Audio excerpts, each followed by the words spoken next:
It's finally sunny in Nashville. Welcome to another episode of Agency Exposed. Welcome. We're alive, guys. I'm so happy to be here. It is beautiful outside and it feels great. Yes. Awesome. Well, today we're going to take a little bit of a detour from the internal life that we've been talking about, of getting out of our heads a little bit and more into the practical aspects of agency life, specifically this term that's bantied around, that's lost its meaning many times, ROI, return on investment, value, etc., that we all bring to our clients. We need to talk about that and unpack it because, like Ken always says, ROI is a term that's heavily misused, right, Ken? It's a buzzword. It's a buzzword. Yes. It's a buzzword. But how do you measure success, and how do clients value and measure their spend with you as an agency?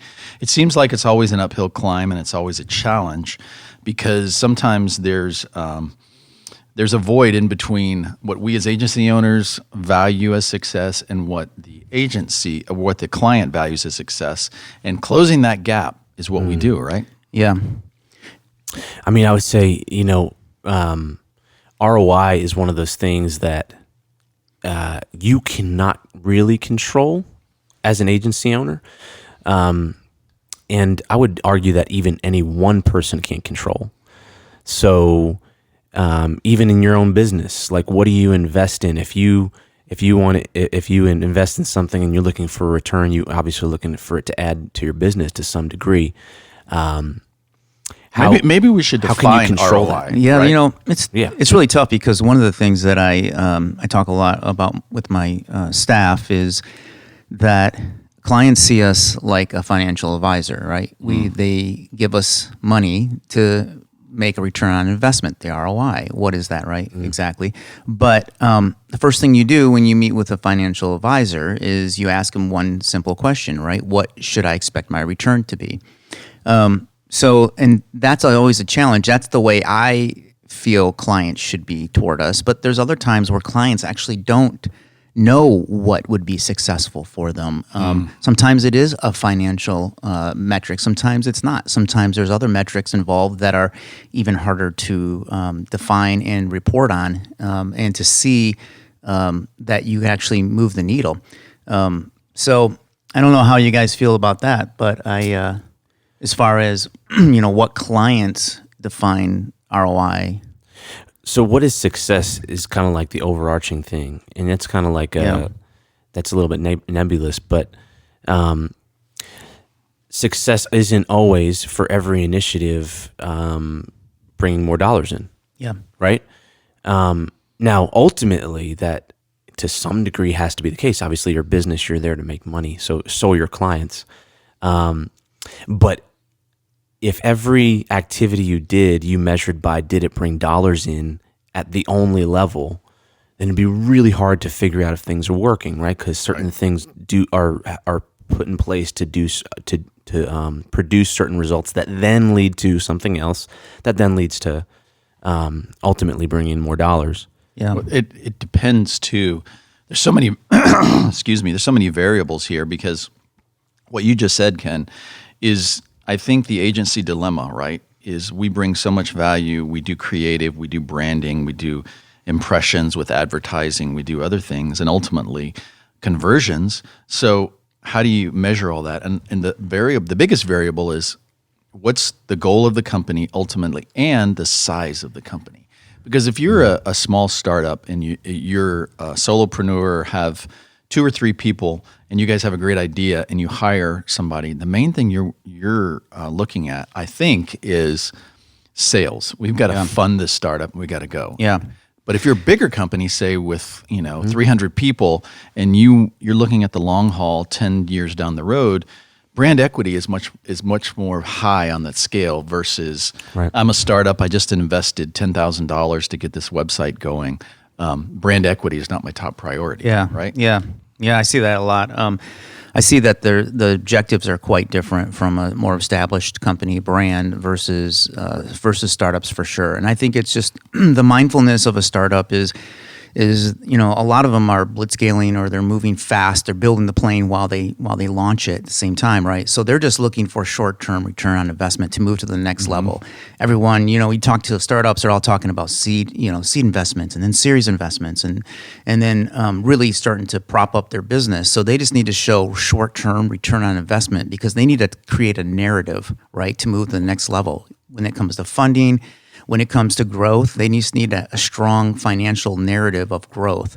And so it's much different than a more established brand who knows their product really well, knows things like lifetime value, knows what their cost of acquisition is, things of that. Where a lot of startups, we talk about those things, and we talk to new clients that are startups, and they don't really know those things yet. They don't even know what the term means of cost of acquisition, or they don't have the longevity to know what their lifetime value is for their customers. And so they're just looking for the next 6 months typically.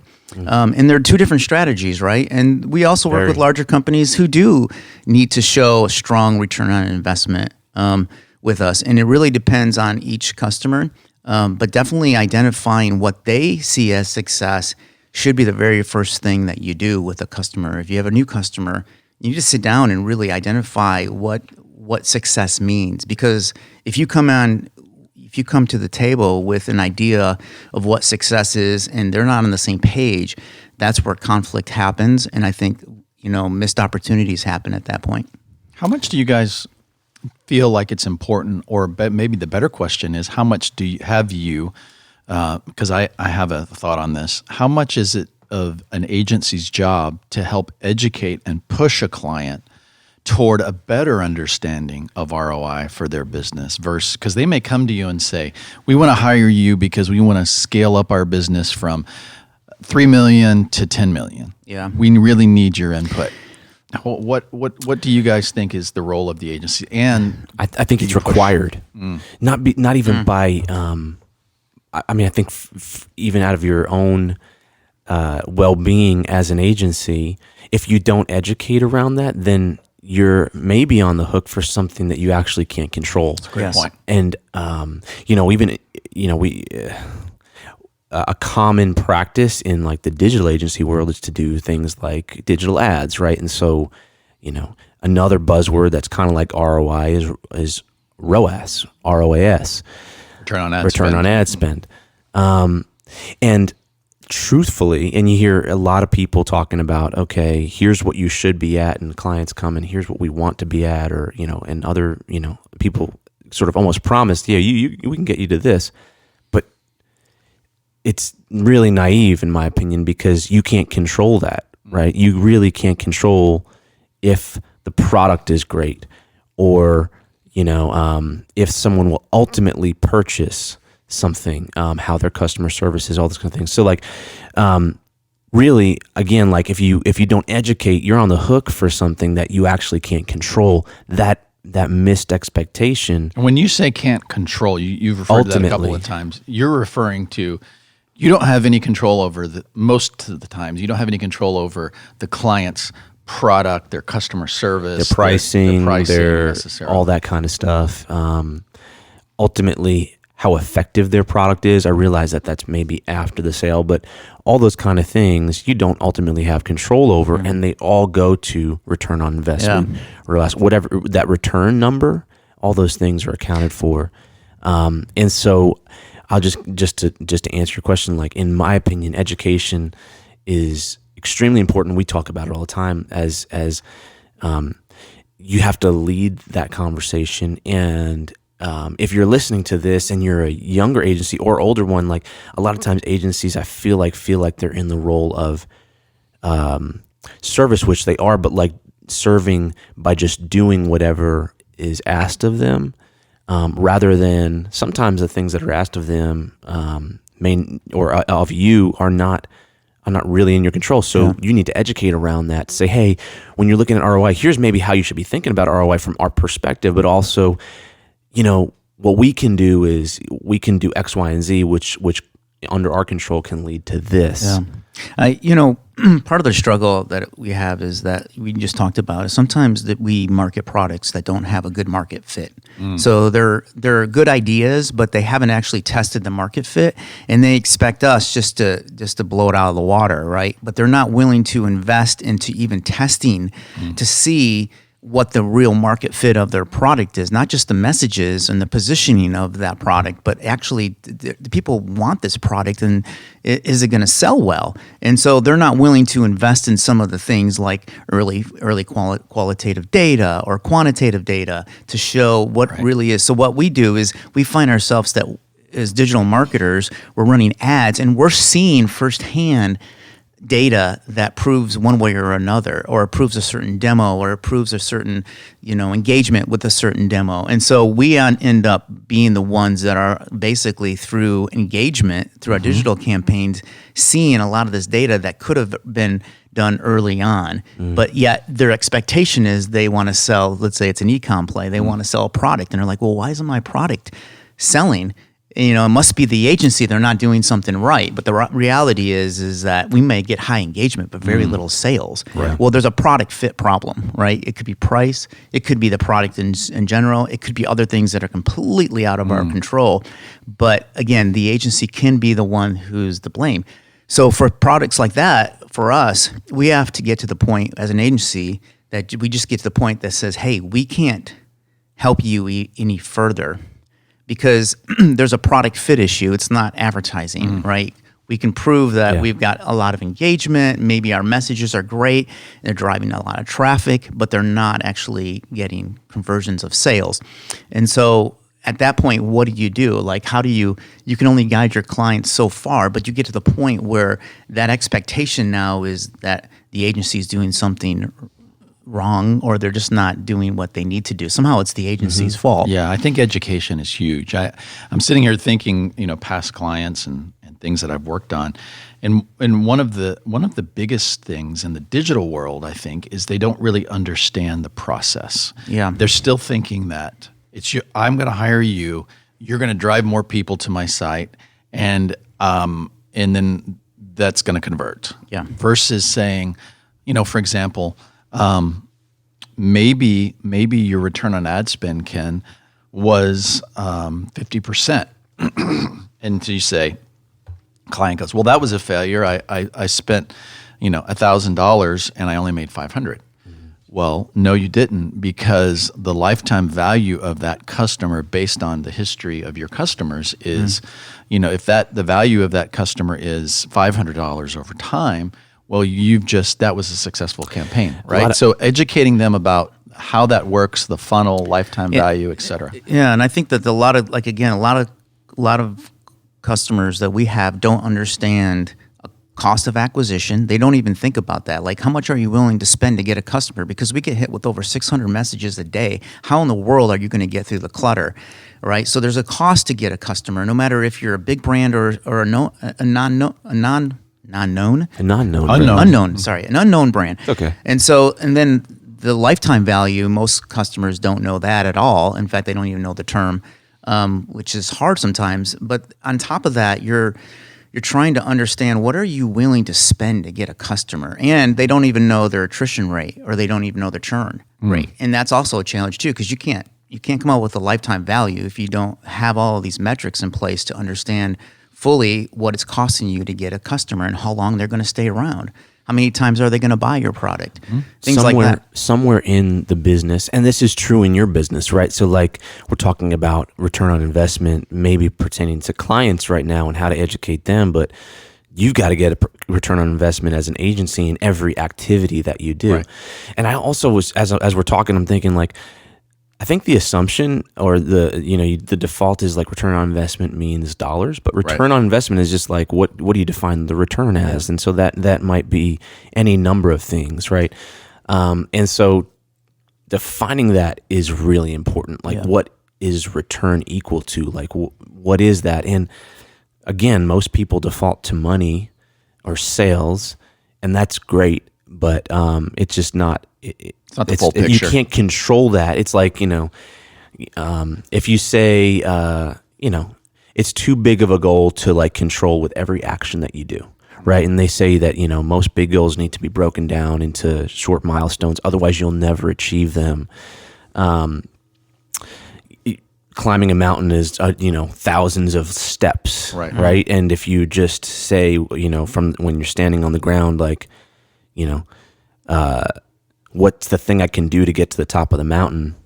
You'd be like, I don't know. I mean, there's a bunch of, it's a hard problem to solve, but like, how do I just get 1 foot further up the mountain? That'll get, then, okay, I can take a step. Hopefully that communicates. But the point is you got to break it down into micro goals. And you really have to do that for yourself too. And when it comes to, what you're saying with clients and sort of the education, someone in the business needs to understand how all these things connect and have a holistic view of, okay, if I'm going to get a return, what the activities that we're doing, what are the things we can measure, the metrics that matter, we call them, like what are those micro goals and micro conversions, whatever they may be, that says that we're doing the right things that will ultimately get us a return. So whether that's you as the agency owner that has a holistic view of the business model of your clients, like for us, that's what we do when we do e-commerce. Probably one of the reasons people come to us is because we have a holistic view of how to create a successful business strategy, how that model works together to create success, for e-commerce brands. And so a lot of times we're playing that role, but whether it's you as an agency or someone in the business that kind of understands all those aspects and how they connect together to ultimately get to, the ROI that they're looking for or the ultimate goal that they're looking for, unless you have that, you're going to have this mismatch. And so, yeah, you have to educate people on it for sure. Yeah, and every client is completely different. Some people have a strong funnel where they can see, for instance, a ROAS very quickly. An e-commerce play might be that kind of product, right? Where within 2 weeks you'll see somebody get an ad and then purchase the product, and you can actually directly attribute purchases based on ad spend. However, we have clients where the funnel is, and the time frame is 6 to 12 months, and it goes offline. So you drive leads, and then they go offline to a human person, a sales representative or some sort, and it's harder to measure that person through the entire funnel to really see a direct financial payoff at the end from our efforts, right? So that's always a struggle too, and so part of that is how can you convince a client to develop certain digital products or digital places to, whether you're using Salesforce or something like a HubSpot or something, to be able to really measure those successes even once it gets off a digital platform. And sometimes you can't do that. And so you have to communicate to your client. This is kind of where we drop off, because there's no way for us to attribute our efforts to any further down the funnel. So at this point, we're dropping off. So this is the definition of success for our efforts, is this point in the funnel, and that's it. And after that, we can't control anything further. And so I think just communicating those things early on, especially if the client doesn't even know that, you just have all different types of clients. And then you have clients that are really savvy in the digital space, and they get it. They get everything. They come to the table already. They have an understanding. They're reasonable because they do understand those things further. And sometimes you have clients that want you to be a magician, right? And make magic for them somehow, some way. And you are. I do. You like my wand? You have that like ROI knob in your office. I see it. I know it. Yeah, I've got a wand. But sometimes I do feel like, I'm like the wizard behind the curtain, right? And I used to tell clients, and I'm doing something special back there that is magic, and the clients don't really know it. And yes, I do. I feel like sometimes I do play that role where I'm like pulling strings, and I'm pulling way more than the client knows, and I'm getting them results. And they see the results, but they don't know how they're getting done. They're just getting done, which is not a bad thing for an agency, right? Because it's really our expertise. That's where our expertise comes into play, and our being proactive. And, we all run digital campaigns, man. You got to be on them all the time. Like, you got to be watching them daily to be able to massage them to get the best results, right? And you're constantly massaging these campaigns to just tweak out an extra 1%, or quarter percent, quarter percent, yeah, which can make a big difference. I mean, I used to tell clients this all the time, and I don't know if it was the right thing to say or not, but I was really clear. I said, many times they'll come to you and they want you to be magicians, or they want you to be like, hey, you guys, we saw you did this for this client and we want to do that. And I said, let me be very clear, there is no magic formula, and I don't have it figured out. And there's not one thing that works for every single client. Because if there was, I wouldn't be doing this for you. I'd be doing it for myself, and I'd be a very rich person. Because if I had that formula, right, why would I be doing this? It's like I had the formula, I'd just put the magic, formula in, and I'd be cranking out cash for myself. And I think that's the subtle misnomer that people have about hiring agencies and doing digital marketing. Is it's different every single time for every single product, for every single person, for every single demographic. And the magic is using best practices to adapt to whatever it is you're selling, whatever audience that you're selling to, and try to make it work. And guess what? Sometimes it works and sometimes it doesn't. Well, it's human nature, right? Like, we look for pills that magically make us lose weight, versus like the truth is like there is no pill that does that. You have to be consistent and do the right things and put in the work over time, right? We look for courses that, make us gurus, in just a few hours or a few weeks. And, the truth is like, that's not the path to mastery. As humans, we're always looking for that silver bullet.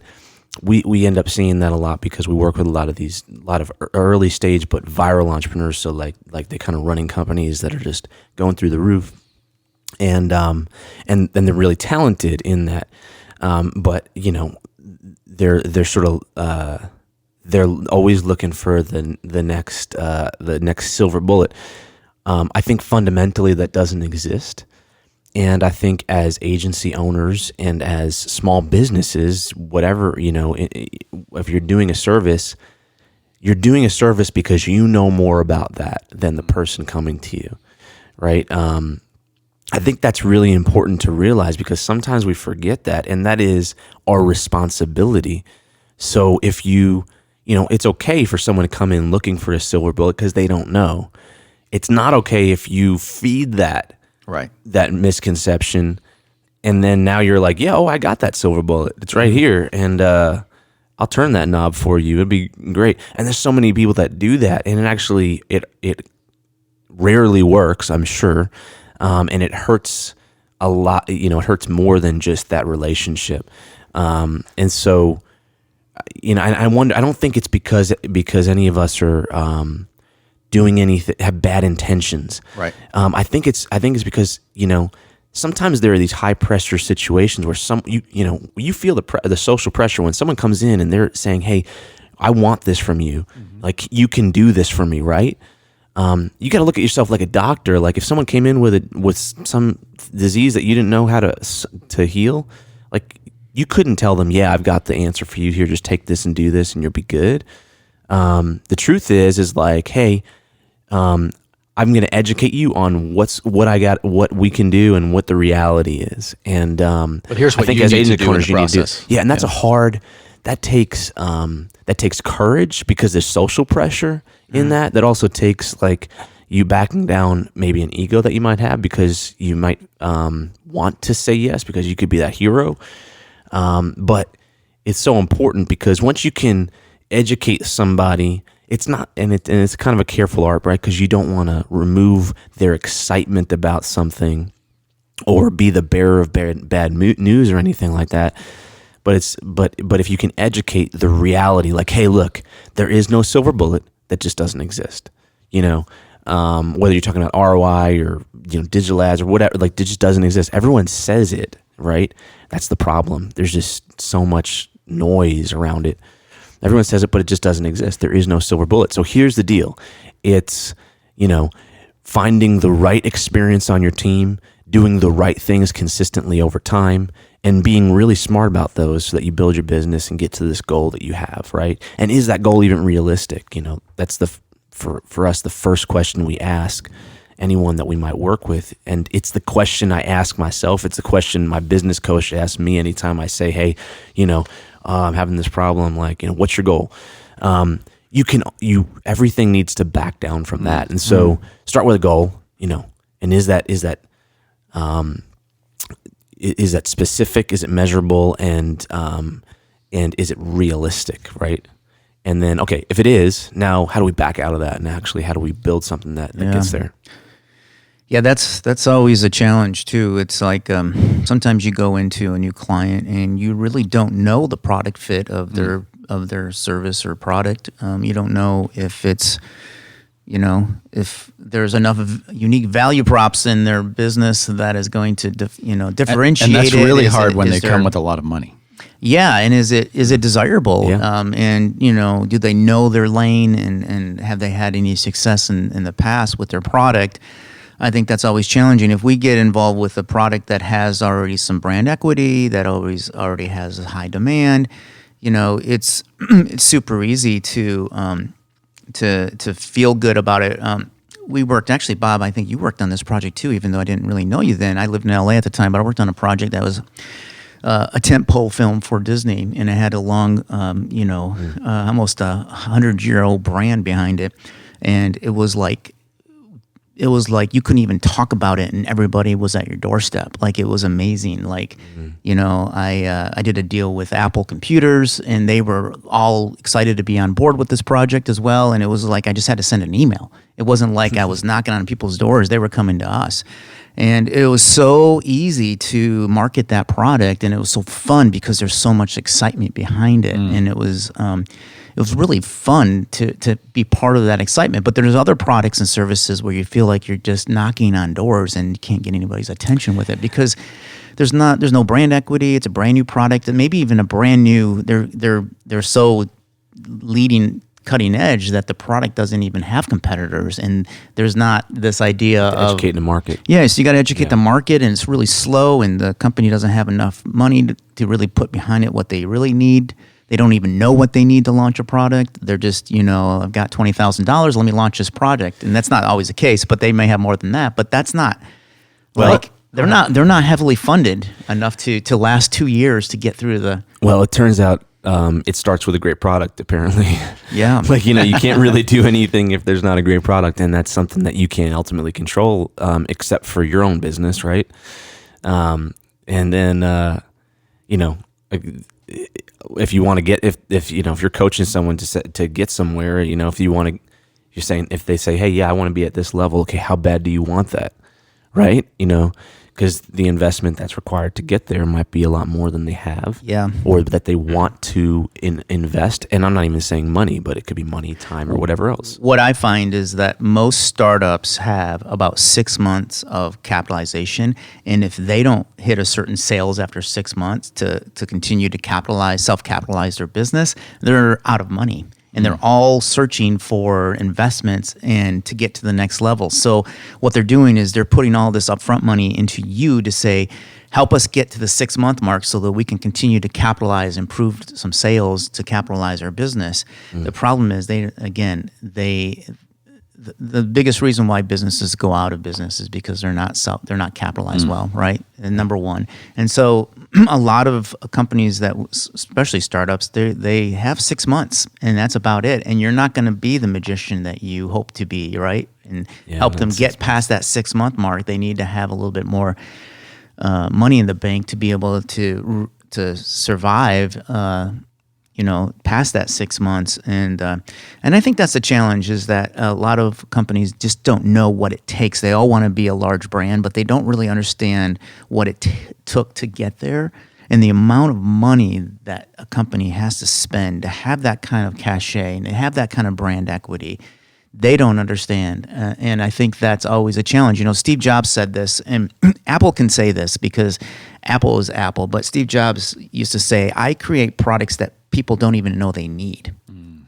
And I think that if you take that mindset, I don't think that's a great mindset for startups. I think, is it because Apple has the money to be able to put a product into the marketplace of a product that is so new and so cool, but they can actually educate people on why this product makes a difference in their life and how this product's going to change their life. Most companies can't afford that. They can't do it.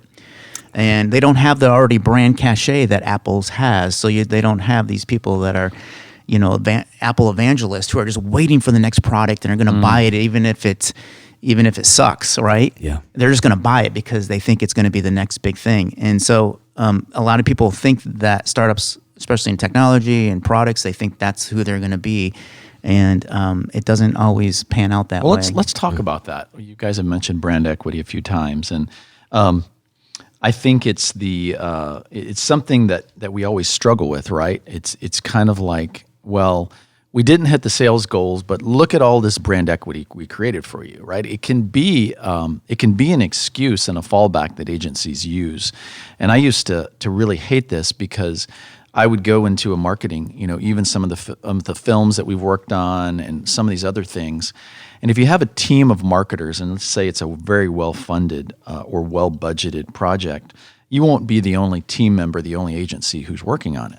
Yep. And the thing that used to drive me nuts is if something was a success, everybody took credit for it. If something was a failure, everybody's like, well, the product wasn't good or they didn't put enough money toward it. And, the fallback was, well, maybe we expanded their brand and we got them millions of impressions. But at the end of the day, the project wasn't a success. So in the midst of all that, I think the answer is, yes, brand equity is important. Most importantly, as an agency, our job is to measure it, report on it, and prove that investment was a success from a brand equity. So let's talk about that. How do you measure brand equity? How do you educate the client on it? And how do you provide success for them and say, here's reporting, here's analytics, here's data, here's proof to say the money you spent with us did result in some sales, but it also, importantly, long-term brand equity, which is important for your long-term success. How do you guys navigate that and do that dance? Because I know it can be really kind of nebulous for so many business owners, because that could be important to the director of marketing you're working with, but it may not be important to the CEO who's not in the trenches. They're looking at the balance sheets.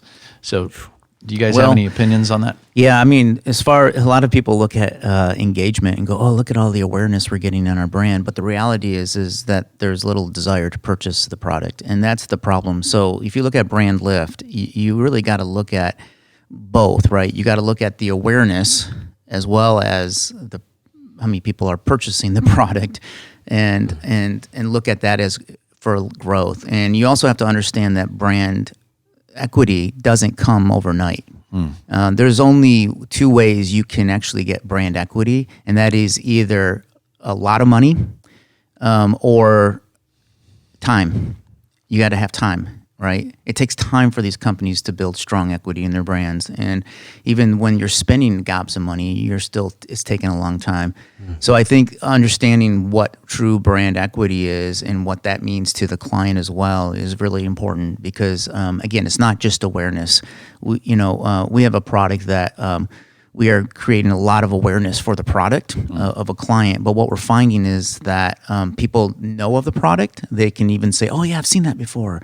And they're getting a lot of that. They go to trade shows, they go to other things, but they're not getting a ton of purchases. And so the challenge is how do you make sure that your product is valuable? Because brand equity comes with a strong consumer value, right? There's a value to it that is hitting the hearts of consumers.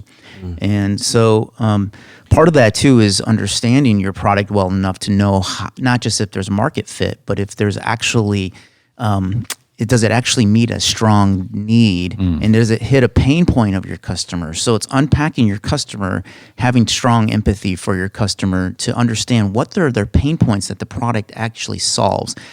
Another quote that from Steve Jobs, I don't know when he said it. I think it was him that I attribute it to. Everybody quotes Steve Jobs, and I'm obviously one of those people.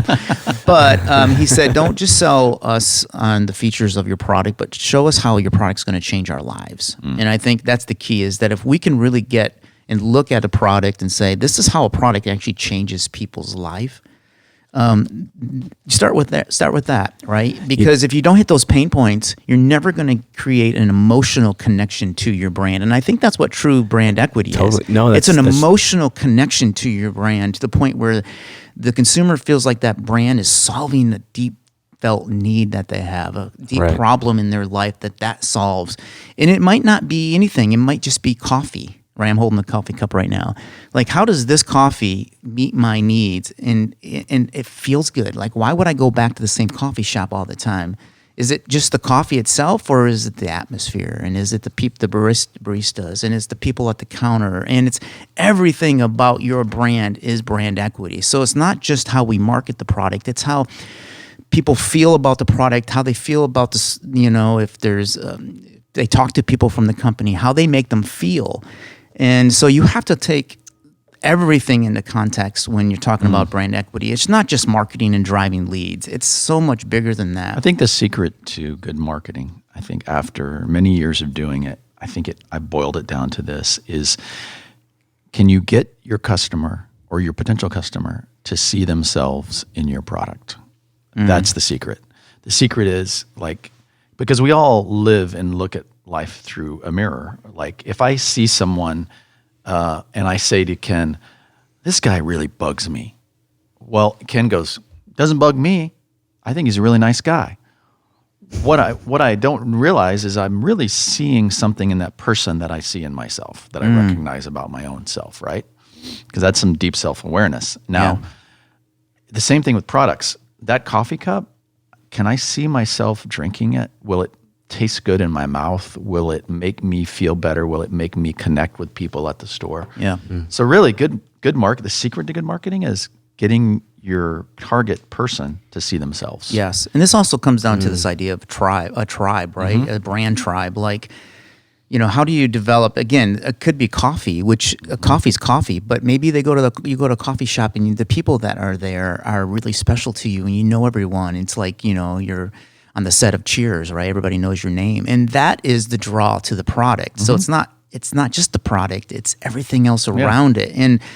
So I think brands need to be aware of that. Companies need to be aware of that. And that even starts internally with your employees, how they interact with your customers, creating strong sales narratives so that there's consistency in your brand, and there's consistency in the way that your employees treat the customer, and there's consistency on every level. Do you guys feel like the brand equity thing has swung? So what I mean is, it's not valued that much right now, and it's kind of like anything else. Everything's sort of cyclical, but what I would see, what it seems like, is there's such a focus on direct response, not necessarily in the marketing term, but just in general, that sort of direct, immediate response, reaction, purchase, that there's a devaluing in the idea of brand equity, and almost to the point where it's completely ignored for a lot of companies. Yeah. Do you guys see that? Because it used to be of the company. It used to be that was all that we could control, right? And this is before sort of my time, but like that's the only thing. Yeah. Is brand awareness, right? Yeah. If you watch Mad Men, all they're focusing on is brand awareness, right? Because they didn't have the ability to go direct into a person's life. All they had was TV, print, and radio. I think, and it seems like it's swung the other way now, which obviously is in some good ways, right? We have digital, we can measure everything, all that kind of stuff, but the balance is in the middle, and it feels like we're still kind of over on that other side. Yeah. Here's what I say is that there's companies out there that brand equity would look much different. If I order a product from a company and I get it shipped from Amazon, I don't have any human touch with the company at all, right? So there's a little bit less. The only brand equity I'm going to have is this product. Well, it's with Amazon. Yeah, well, not even with Amazon, but is this product from the marketing side, right? The promise that was made from an ad, and then me actually holding the product in my hand, there was that promise met. And it's all based on the product itself. But if you talk about companies who have a human connection, like Warby Parker, for instance, right? Warby Parker is an e-com play. You can get glasses shipped to your home and never talk to anybody. But then they have stores all around the United States and other areas that you can actually go in and then you meet and talk with people. Well, that now is a bigger brand experience, and that brand experience does have a lot more equity in it because you're meeting people. So now what happens is there's a higher touch of that expression of the brand, right? The expression of the brand is no longer I just get a box in the mail with 5 glasses and I try them on and I choose one and ship the rest back and I get my glasses in the mail and never talk or touch a human being. However, if you go to the store, right, you still have that same brand equity there and the same consistency there than you would in another experience. Right. And so I think it's just looking at your organization and figure out where would that brand equity be built. And at this point of my business, how much human touch do I have? And if so, then I better be educating my employees of what our brand is, right? Well, and create guardrails. Yeah, and I think what I was getting at is like, it kind of, in my opinion, goes back to how you define success because, and I don't think it's really talked about much, but if you define success as, hey, we're going to be, we want to build a business that's around for years and years to come, that is profitable, successful, has an impact on the world in whatever purpose you have, and is here 100 years from now, that's very different than, hey, I think there's this fad that I want to capitalize, and I think I can make some money here, and then it's going to be gone. So it's probably like a year, 2-year play. Like that's very different, right? And so on the one hand, you would invest some of your effort into equity awareness story and the depth of what you do. On the other hand, I mean, we don't really deal with those type of businesses very much, but on the other hand, it's all direct, immediate ROI sales, and there's very little that goes into brand equity. The problem is, I feel like even us as agency owners or leaders or whatever, it's really easy to get caught up in the direct side of things, the short-term stuff, and literally apply 100% of your effort in that arena, which will only be spikes along the way. Yeah. And so you really need to, again, getting back to what success is and what is how do you define ROI and get a return on what you're doing. There needs to be a balance for most businesses. If you want to create a brand, a business that's going to be successful and long term, you've got to plant seeds that are not directly measurable in sales, but they must be measurable in some way. And you also have to do the stuff that gets an immediate return. Well, how do you guys measure that? Like, talk about brand equity. That's all great, but our job is to measure it and provide analytics back to the client to say, here's what you paid for. What do you guys use to measure that? Oh boy. Well, other than just saying, here's a bunch of great impressions. Yeah, let me show you, tell you what we do a little bit, and this is not everything we do, but if it's a digital play, we look at, are we creating awareness? Number one, are we getting people excited about the idea of the product, meaning driving people to a website? If it's an e-commerce play, driving them through a funnel, an e-com funnel. And then what we do is we find out what is going on once they're there. Like at what point, what are they looking for? What kind of information are we not providing for them at this point that they're hunting it down? And then trying to understand things like, and I'm sure you guys do this too, is really deeply looking at the funnel of understanding which messages are driving people further through the funnel, and understanding issues, even UI issues, for instance, on a website where they're dropping off or the content is not moving them further down the funnel. We look at, things like, are they adding products to cart? How long they're sitting in cart? Are we able to re-engage them again?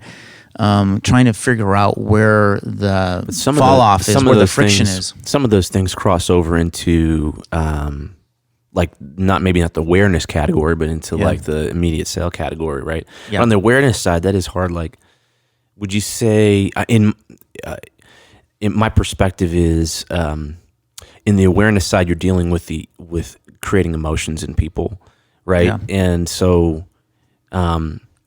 ultimately, are you creating an emotion that resonates with them? One of the things that And how you measure that is Yeah. 100 different ways, right? On digital, it could be things like engagement on ads and stuff like that. But like, I don't know. I think you do have to find creative ways to measure it. But ultimately, and I don't know if you guys agree with this, but like brand awareness is really, does our brand story connect with our customer's brand story or our customer's story, and is it creating an emotion in them?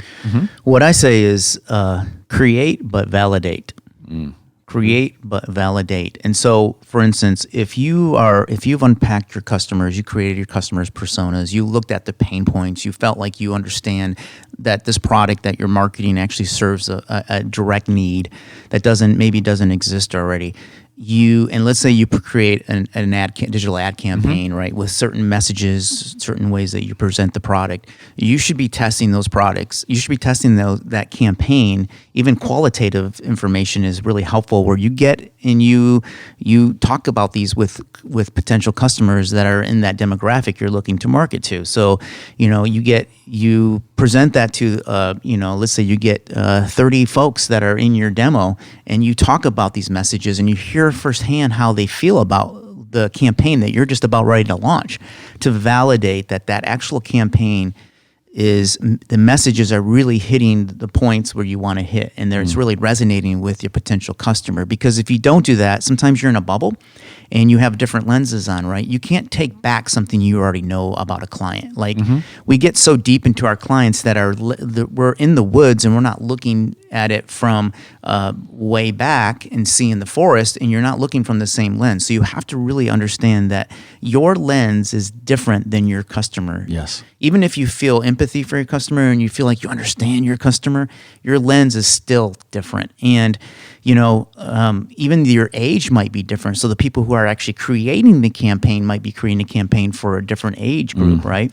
A different culture. And so you really need to test these things out if you can. And there's some good tools to do that. Even cheaply, where you don't have to, put together this big focus group and have people come in your offices and you're behind the two-way mirrors and all this stuff that, You can get 10 people brands. for relatively inexpensive. Yeah, and there's different ways you can do that, and even just do online presentations where you talk through stuff, and folks will give you strong feedback on way they feel. One of the things that I like to use is to set up a Google ad campaign and make sure the attribution carries through to their site, so that you can look and see search phrases, what brought people to the ad or what brought people to the website. Excuse me. So that you can see over time that you engage with your client, what people search for, and you can see the brand search. So for instance, when you set up a campaign, you can say, all right, month one, you had nobody put your brand in and search in Google for you and land on any of your ads or your website. In month two, we saw 100 people search your brand. In month three, we saw 500 people search your brand. So that's one method to measure, to say, here's the brand awareness and how many Google searches. Because at the end of the day, the greatest tool that people use, number one, is Google, right? On their phones. So if you can provide ways and metrics to show that people are searching for your brand all over the country, where they are, what their demographics are, et cetera, that's one way to prove brand awareness and brand equity long term. That's good. Yeah, I mean, to that point, Google Trends is a good way to do that. If you're doing enough advertising and awareness, and we use that for certain brands as well. Yeah, no, I think that's great. I mean, if they're searching for your specific brand, then hopefully you got some equity there, right? Yeah. And awareness and demand for it. And so I think those are all good tools. There's other ways to do that. Yeah. I'm certainly, there's methods you can do that on Instagram and Facebook and even Twitter. You can do that. Look at trends and look at ultimately keywords and phrases that are bringing people to your brand, to your site.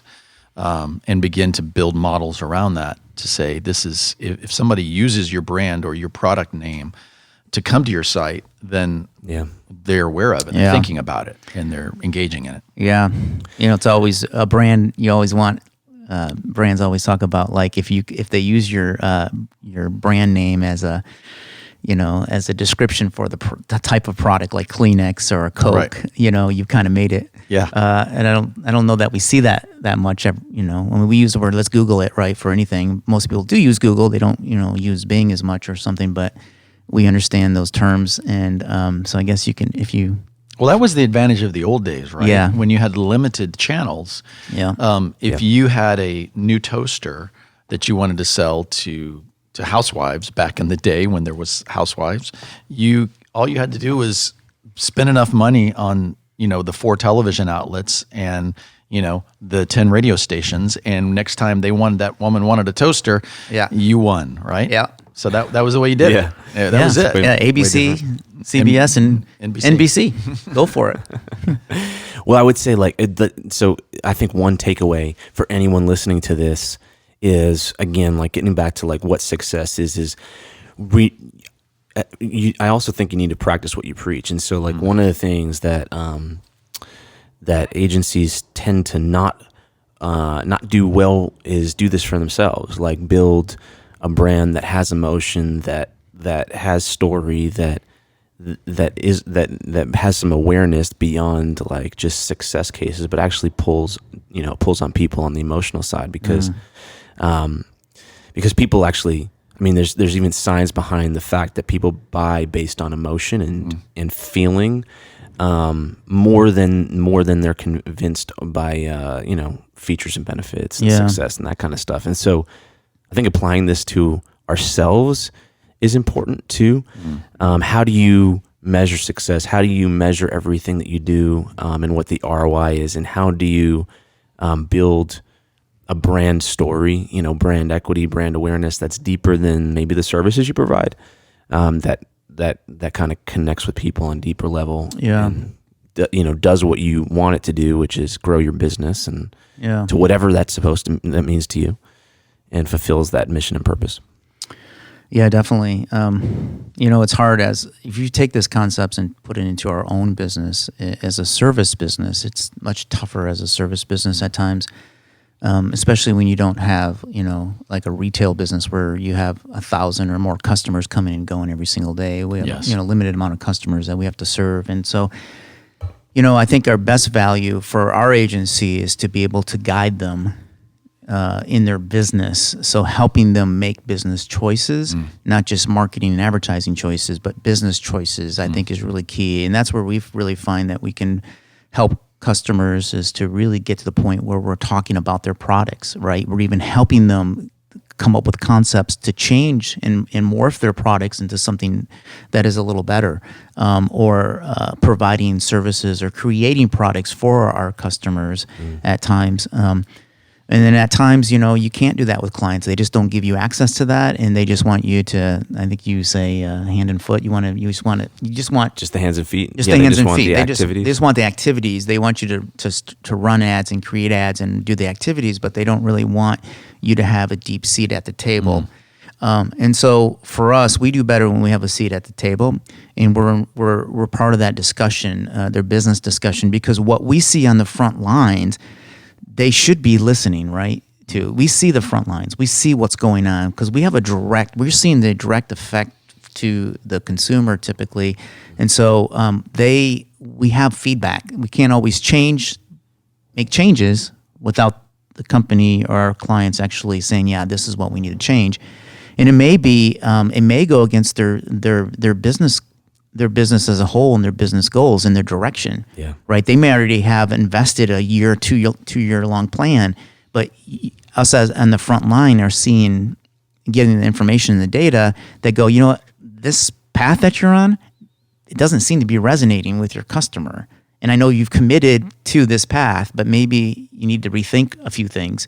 And that's sometimes a hard conversation with your customer, especially if you don't have a seat at the table already. It's easier when they're inviting you and are asking you those questions. So I think it really depends on each customer. And I would just say for me, I always take away a lot of things from these podcasts. And for me, it's understanding, does our customer, what our customer defines as success, number one. Number two would be, are they willing to commit to what that success looks like? Are they funded enough to be able to last as long as they need to last to see that success, or are they not prepared to really hang in there and put the energy and resources necessary for what their desire is and what their expectation of you is? And so I think, early on, identifying some of those things and having those conversations, which at times can be tough, I think it helps solidify the relationship, or at least helps you to go, you know what, maybe this isn't the right customer for us,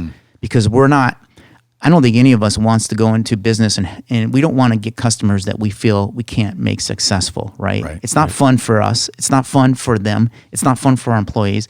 And it's not fun for any of our bottom lines. So why would we engage our time and energy into something that we can sniff right from the beginning, sniff it out, that says this might not be a recipe for success.